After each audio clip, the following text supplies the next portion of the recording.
And the man describes that while they were sitting together, he noticed the Prophet ﷺ look into the sky and then look down at the floor and then begin to nod his head.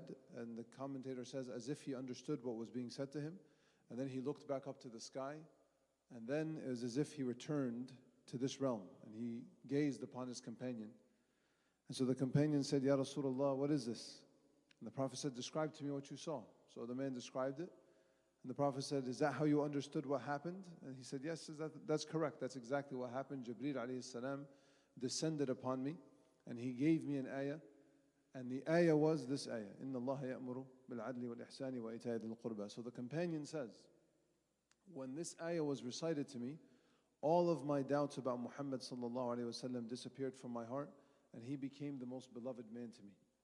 Because this ayah is all-encompassing in its command towards goodness. In another narration, one of the tribal leaders, this was in Medina, one of the tribal leaders had heard of the Prophet ﷺ's establishment in Medina, and so he wanted to go and meet him to see what his affair was about. And his people refused to let him go because he was their elder. So he sent 2 ambassadors to meet the Prophet ﷺ, and he told them, I want you to ask about his character, I want you to ask about his lineage, and I want you to see what his message is. And so when the 2 men came back, they said, as for his lineage, he refused to tell us what it was, but we inquired around about him and we learned that he was of noble lineage from Mudar. As for his character, we haven't seen anyone with as impeccable as character as he.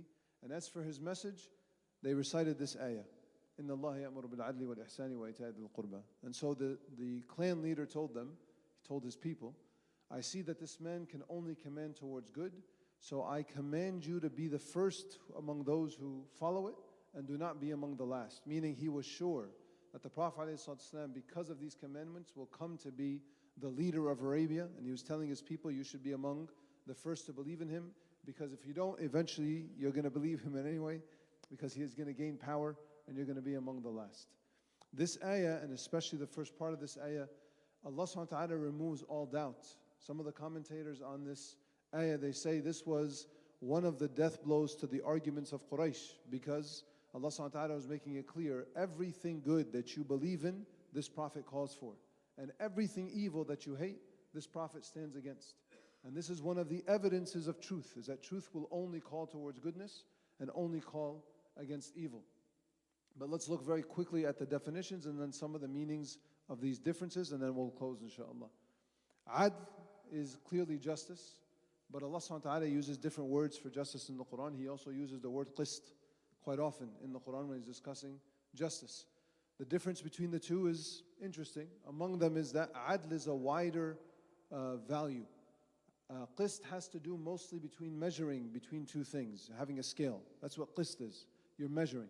Whereas adl can be about measuring or about not measuring. Another difference between the definitions is that adl deals more with equality, slightly more towards equality, and qist deals slightly more towards equity. When of course, equity is what we're ultimately after. But the reason why Allah uses adl in this ayah, according to the ulama, is that Allah is calling towards a higher standard of justice. That this isn't just about balancing between 2 things, this is also about taking people's rights and giving people their full rights. The second thing, ihsan. Ihsan has been defined very clearly by our beloved sallallahu alaihi wasallam. Ihsan is to worship Allah as if you see Him, and if you can't see Him, know that He sees you. And because of this, it encompasses all the meanings of beauty, of excellence, of mercy, of forgiveness. Right? So Allah is saying, I command you to be just and I command you to be good and great with one another. And then the end of this is وَإِتَاءِ ذِي الْقُرْبَى, and that you give to those closest to you. So a few interpretations about what these words mean, and then we'll close inshallah. Some ulama say adl and ihsan are mentioned here together because they describe the internal and the external state of a believer.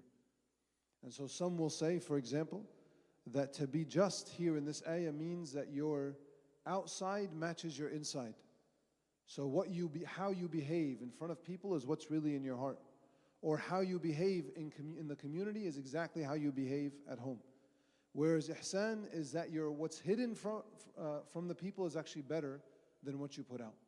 That is what ihsan is. That you are actually someone who's far more pious than you let on, because you are deeply committed to your relationship with Allah subhanahu wa ta'ala. Still others will say, adl has to do with justice, where ihsan has to do with forgiveness and love and forbearance. And this is an important distinction. And the easiest way to understand this distinction is when you think of the Day of Judgment. On the Day of Judgment, all of us want, when it comes to our rights being taken from us, we want adl. We want to be dealt with justly. Whatever was taken, we want back. But when it comes to what we've done wrong, we want ihsan, we want mercy. We don't want Allah subhanahu wa ta'ala to be just with us. Because if Allah was just with us, it would be difficult on us. So we want Allah's mercy at all times. We don't always want His justice. So this is the way some of the ulama distinguish between these two. The last difference that the ulama mentioned is Allah subhanahu wa ta'ala here is giving us a complete political philosophy in 2 words. And this is too heavy for right now, but we'll just lay the foundation very briefly. Adl is the baseline of harmony in society. That people have to know that their wrongs can be redressed, that they'll be treated equally in front of the law, that if someone tries to usurp their rights, they will be taken care of by the people around them. That's the baseline for a sound society. Ihsan then is what produces deep love between people. Because if you are always just harping on your rights, you can never build successful relationships. If you have a marriage where all of the conversation is about what is my right and what is your right, love can never grow. But if you have a marriage that's built on treating one another with excellence and beauty, where you're not worried about whether you got your share, you're just really worried about taking care of the other, beauty then comes out of this home. And so some of the ulama comment that this is a political philosophy in 2 words. You establish justice as the baseline, and then you promote beauty among the people so that there's a real commitment towards one another. And then finally, the last part of this, وَإِيتَاءِ ذِي الْقُرْبَى, the Prophet ﷺ was establishing an important principle, that our wealth, its first rights are towards those who are closest to us, both in relation and in proximity. So both in blood relation and in geographical proximity, like your jiran. Shaykh Qatanani and Shaykh Osama were talking last night about the rights of neighbors. Right, so this ayah, the qurba, the primary meaning is your relatives. But there's a secondary meaning that it's also those that are near to you. So you have the rights that are upon you most are those who are closest to you. You have to take care of your kids, you have to take care of your wife, you have to take care of your parents, your siblings, your cousins. In fact, Sayyidina Umar radiallahu anhu used to have a rule that anyone he found who was in need in his community, he would first give it to its immediate family. Like he would make it a law that the immediate family has to care for this person. If that person had no immediate family of means, it would be their extended cousins.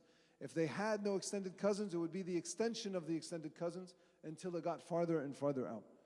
And the beauty of this ma'na, and we'll end here, is that if every family took care of its own, the weight on society becomes far less, becomes far easier. If everyone is worried about taking care of the needy among their family, the weight on the community as a whole becomes a lot easier.